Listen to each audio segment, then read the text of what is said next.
اللهم رب اشرح لي صدري ويسر لي امري واحلل عقدة من لساني يفقهوا قولي وصلى الله تعالى على خير خلقه ومولانا سيدنا ومولانا محمد وعلى اله واصحابه اجمعين.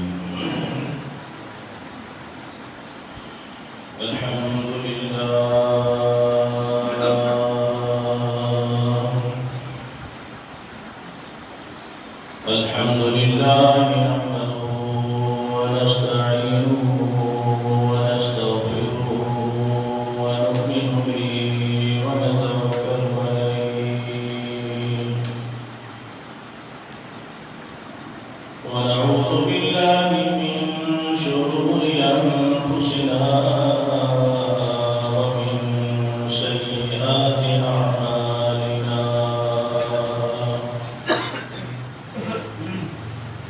من يهده الله فلا مضل له ومن يضلله فلا هادي له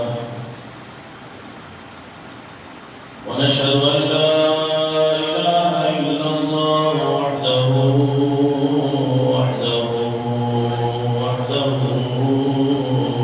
لا شريك له ونشهد أن سيدنا وسندنا وكريمنا وملجأنا ومأوانا ورؤوفنا ورحيمنا وحبيبنا وطبيبنا محمدا عبده ورسوله صلى الله تعالى عليه وسلم. أما بعد فأعوذ بالله من الشيطان الرجيم. بسم الله الرحمن الرحيم.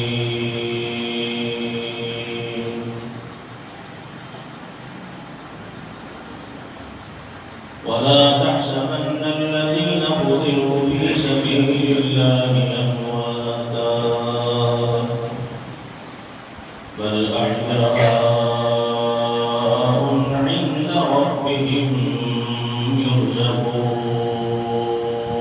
سبحان الله. صدق الله مولانا العظيم وصدق رسوله النبي الكريم الأمين ونحن على ذلك لمن الشاكرين والشاكرين والحمد لله رب العالمين. بندے پروردگارم امت احمد نبی دوست دارے چارے عالم داد اولاد علی مذہب حنفیہ دارم ملت حضرت خلیل خاک پائے غوث اعظم زیر سایہ ہر ولی ہزار بار بشویم دہن سے مشغولا ہنوز نامی تو گفتن کمالی بے ادبیس بلا لولا بکمالی کشفت رجا بجمالی حسنت جمیع خصاله صلوا علیہ وآلہ. اللهم صل على سيدنا مولانا محمد وعلى آل سيدنا شفيعنا مولانا محمد وبارك وسلم وصل عليه كما قد أهمه وطبق سبنا دواسم الكبرية صلى الله عليه رسول الله وسلم عليك يا حبيب الله. الصلاة والسلام عليك يا رسول الله وعلى آلك وأصحابك يا حبيب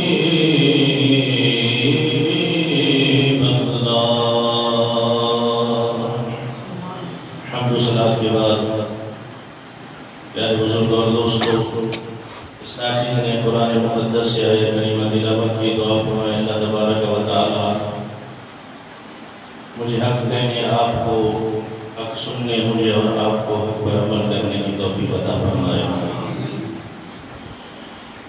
عزیزان محترم، حرمین شریفین کی حاضری کے بعد دل تو چاہتا تھا کہ آج اس کے مصطفیٰ صلی اللہ علیہ وسلم پر بات ہو، لیکن صحابہ کرام رضوان اللہ تعالی اجمعین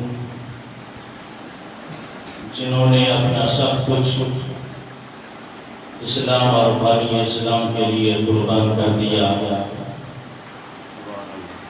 وہ ہستیاں جنہوں نے ایسے کٹھن حالات میں اپنی قربانیاں پیش کی، جن حالات میں لوگ کلمہ پڑھتے ہوئے ڈرتے تھے، چھپتے تھے، جب ایسی مقدس ہستیوں کے بارے میں کچھ لوگ بکواس کرنے لگ جائیں تو پھر ایمان گوارا نہیں کرتا کہ یہ خاموشی سے مومن سنتا رہے اور ان نفوس قدسیہ پر انگلیاں اٹھتی رہیں۔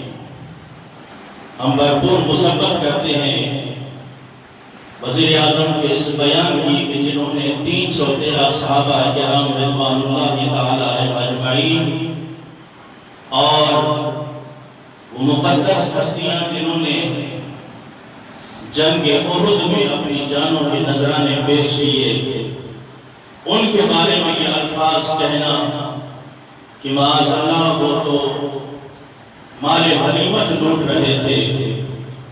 عزیزان محترم، ایسے افراد پر، ایسی سوچ رکھنے والے پر کروڑہا بار لعنتیں ہوں کہ جو مقدس ہستیاں جنہوں نے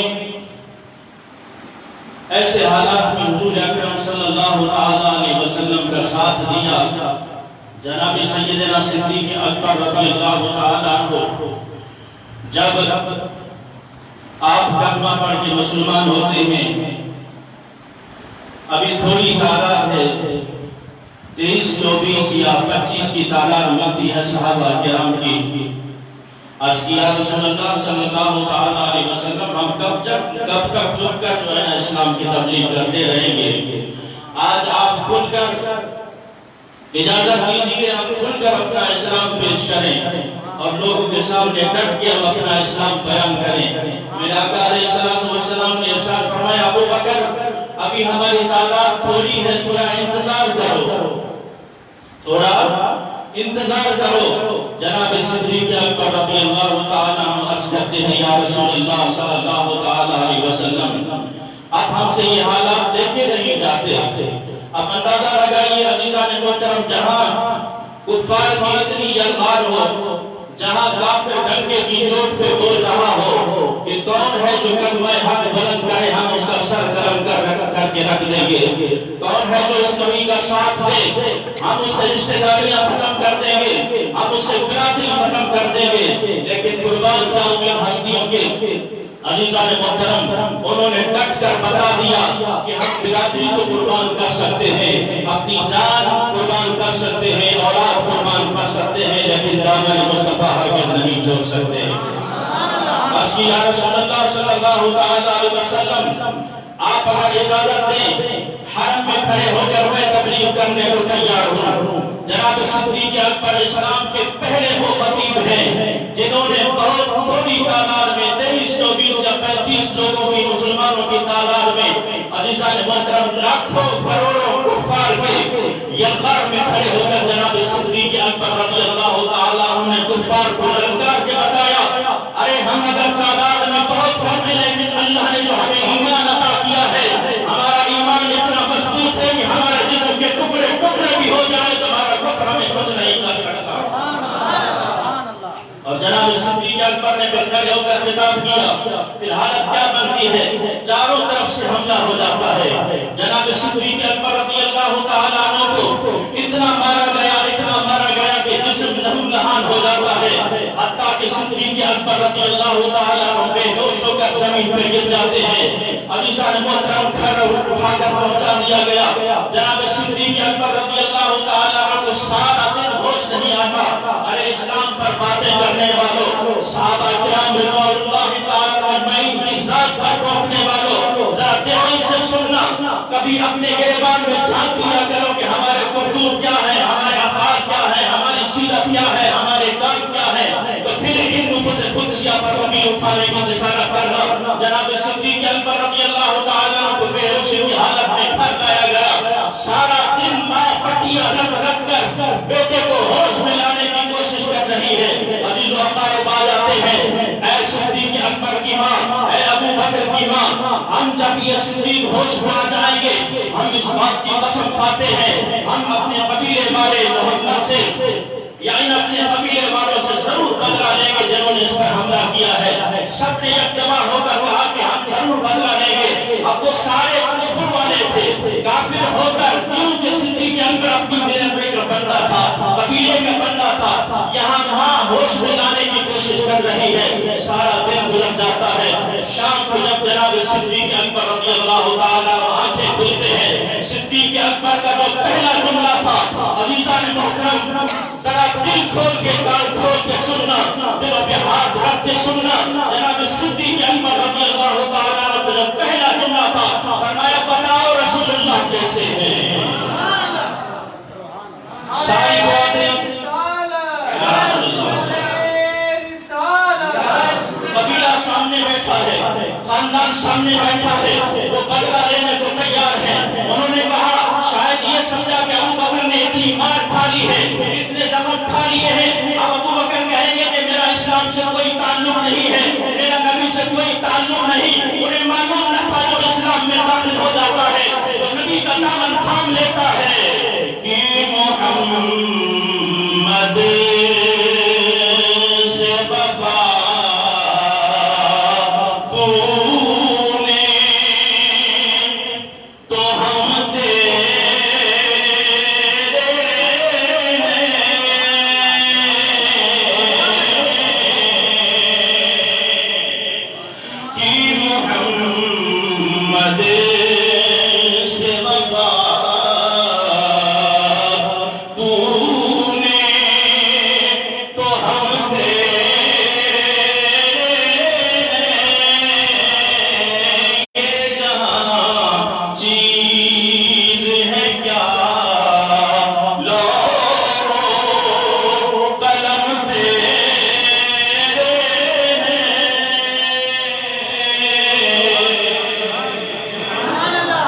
صدیق اکبر رضی اللہ تعالیٰ عنہ پہلا جملہ فرماتے ہیں بتاؤ میرے آقا کا حال کیا ہے؟ ساری برادری والے اٹھ کر ناراض ہو کے چلے گئے، ہم تیرے لیے بیٹھے ہیں، ہم تیرا انتقام لینے کے لیے بیٹھے ہیں، تو پھر اس نبی کی بات کرتا ہے۔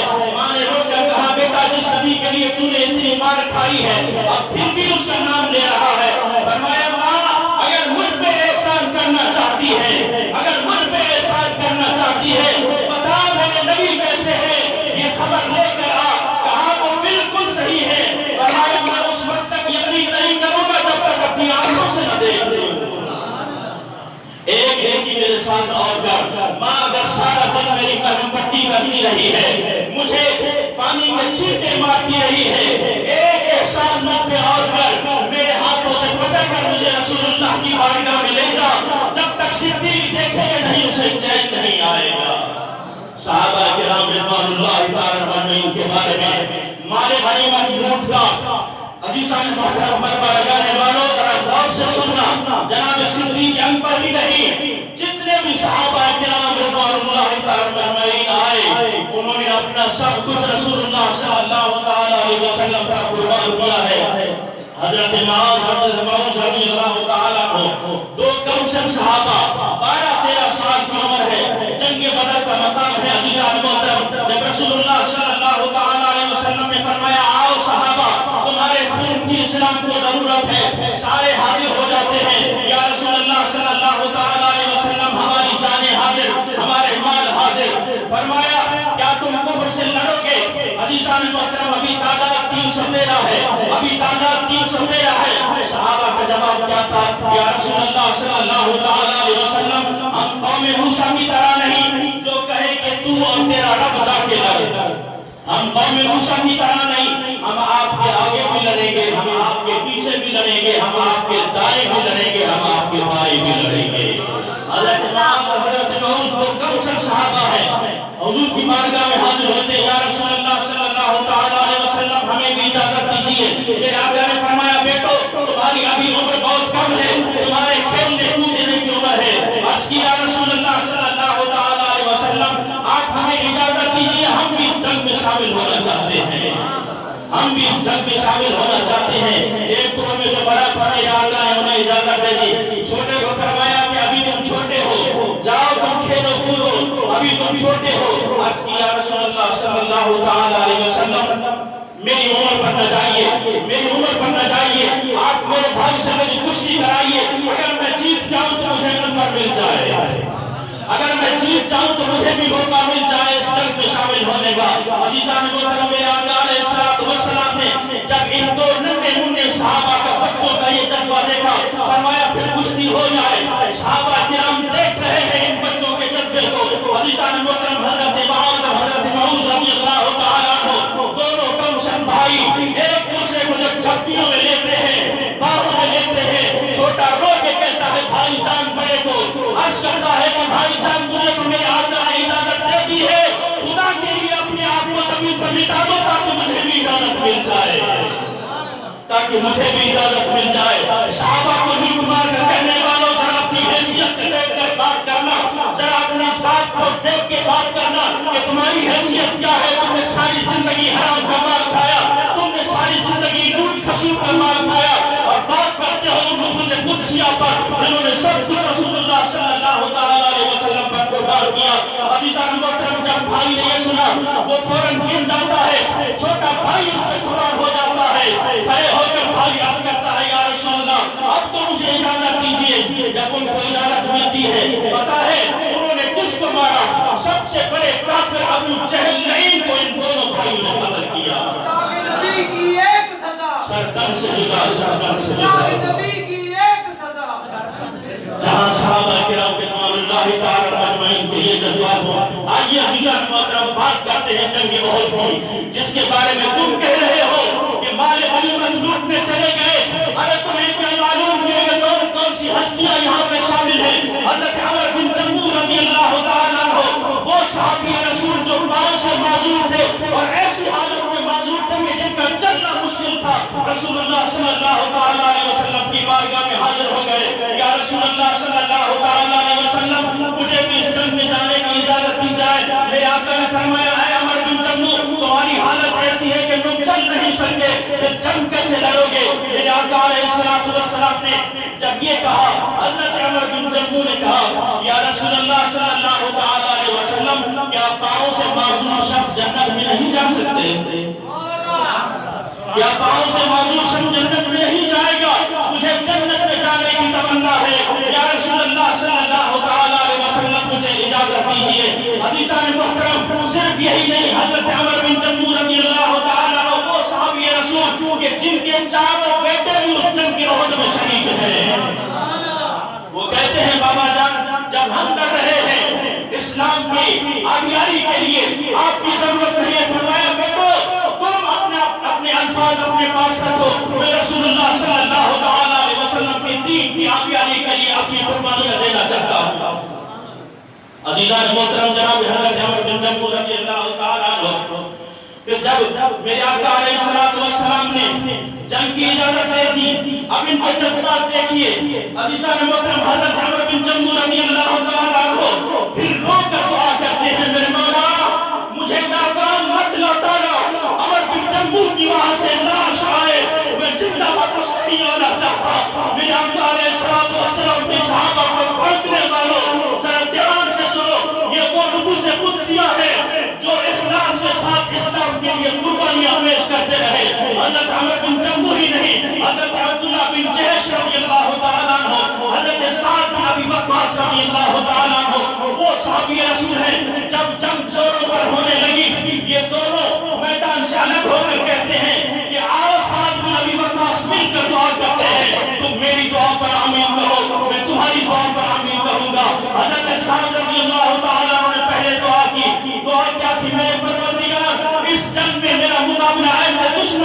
ساتھ ہو جو مجھ سے زیادہ طاقتور اور قوی ہو، لیکن دشمن پر میں ایسا حملہ کروں اس پر میں قوی ہو جاؤں، اس پر ہیوی ہو جاؤں۔ عزیزان محترم، پھر حضرت عبداللہ بن جحش رضی اللہ تعالیٰ نے آمین کہا اس دعا پہ۔ عبداللہ بن جحش کہتے ہیں ساتھ اب میں دعا کرتا ہوں تو آمین کہے۔ ذرا دل کے کانوں سے سننا عزیزان محترم، آج ہمارے ایمان کو کیا ہو گیا کہ ہم صحابہ کرام رضوان اللہ تعالیٰ مجمعین کی ہر گستاخی سن کر خاموش ہو جاتے ہیں۔ آج ہمیں لیڈر سے اتنی محبت ہو گئی، اپنے لیڈر کی محبت میں اتنے اندھے ہو گئے کہ ہمیں صحابہ کرام کا نقش قدم بھول گیا، ان کی قربانیاں بھول گئی، ان کی ہستیاں بھول گئی۔ عزیزان محترم، عبداللہ بن جحش نے دعا کی، دعا کیا تھی؟ فرمایا میں دعا کرتا ہوں تم آمین کہو۔ اے میرے پروردگار، میرا مقابلہ ایسے دشمن کے ساتھ ہو جو طاقتور ہو، میں اس سے لڑتا رہوں، لڑتے لڑتے شہید ہو جاؤں، شہید ہونے کے بعد وہ دشمن اسلام میرے ناک، کان اور گلے کو کاٹ دے۔ جب اس حالت میں کل قیامت کے دن میں اٹھوں، قیامت کے دن اللہ تبارک و تعالیٰ پوچھے گا اے عبداللہ بن جحش یہ حالت کس لیے کر کے آئے ہو؟ میں فخر سے کہوں اے اللہ تیری اور تیرے محبت رسول صلی اللہ علیہ وسلم کی محبت میں یہ آنکھیں یہ کان نکوار کر آیا ہو، اور پھر میرا رب مجھ سے کہے صدقتا تو نے سچ کہا ہے، صدقتا تو نے سچ کہا ہے۔ اے سعد بن ابی وقاص آمین کہو۔ حضرت سعد بن ابی وقاص آمین کہتے ہیں۔ ان دونوں شخصیات نے دور روکی، جنگ زور بچنی ہے۔ جب پتہ لگا رسول اللہ صلی اللہ علیہ وسلم پر حملہ ہونے لگا ہے، حضرت سعد بن ابی وقاص رضی اللہ تعالیٰ عنہ نے دیکھا حضور صلی اللہ علیہ وسلم پہ دندان مبارک شہید ہونے لگے ہیں، ظالم وار پہ وار کر رہے ہیں۔ حضرت سعد سینہ تان کر کھڑے ہو جاتے ہیں اور تیر پہ تیر چلاتے ہیں۔ ایک تیر چلا کے عرض کرتے ہیں مولا یہ تیر تیرے لیے چلا رہا ہوں، یہ دشمن کے سینے میں پیوست کر دے گا۔ حضرت سعد بن ابی وقاص رضی اللہ تعالیٰ عنہ کا جملہ یہ کہنا تھا، وہ تیر نکلتا ہے دشمن کے سینے میں پیوست ہو جاتا ہے۔ قربان جاؤں سعد بن ابی وقاص رضی اللہ تعالیٰ عنہ وہ صحابی رسول ہے جس کے بارے میں میرے آقا علیہ السلام نے کیا فرمایا؟ دنیا صحابیت میں کوئی ایسا نہ ملے گا۔ ہر صحابی نے کہا کہ خدا کا امی و ابی یا رسول اللہ، یا رسول اللہ میرے ماں باپ آپ پر قربان ہوں۔ لیکن سعد بن ابی وقاص وہ صحابی ہیں جن کے بارے میں میرے آقا نے فرمایا اے سعد تجھ پر میرے ماں باپ قربان، تجھ پر میرے ماں باپ قربان، تیرے تیر چلانے کے انداز پر میں قربان۔ حضرت سعد تیر چلاتے ہیں اور وہ دعا قبول ہوئی۔ اللہ تبارک و تعالیٰ نے دشمن پر ایسا حاوی کیا کہ دشمن بھاگ کھڑے ہوتے ہیں۔ تو حضرت عبداللہ بن جحش نے جو دعا مانگی، آپ لڑتے لڑتے شہید ہو جاتے ہیں، اور وہی حالت ہوئی کہ آپ کی آنکھیں بھی نکالی گئی، آپ کے ناک بھی کاٹا گیا، آپ کے کان بھی کاٹ دیے گئے، آپ کی لاش کا نسخہ کر دیا گیا۔ ارے پھر ان ہستیوں پر مانگتے ہو کہ جنہوں نے ایسی ایسی دعائیں مانگی ہوں اسلام کی حامیابی کے لیے، بانی اسلام کے لیے، عزت و ناموس کے لیے، تو پھر ہر مومن کا یہ حق بنتا ہے۔ لیڈر کی محبت بعد میں ہے، پہلے محبت رسول ہے۔ ہر مومن کا یہ حق بنتا ہے۔ قائد کی محبت بعد میں ہے، پہلے محبت صحابہ ہے۔ لیڈر کی محبت بعد میں ہے، پہلے محبت اہل بیت ہے۔ جسے محبت صحابہ پر غیرت نہ آئی، جسے محبت اہل بیت پر غیرت نہ آئی، جسے محبت رسول صلی اللہ علیہ وسلم پر غیرت نہ آئی، خدا کے لیے وہ اپنی ایمان کی فکر کرے، گردان میں جھانکے کہ وہ ایمان کے کس حصے میں کھڑا ہے۔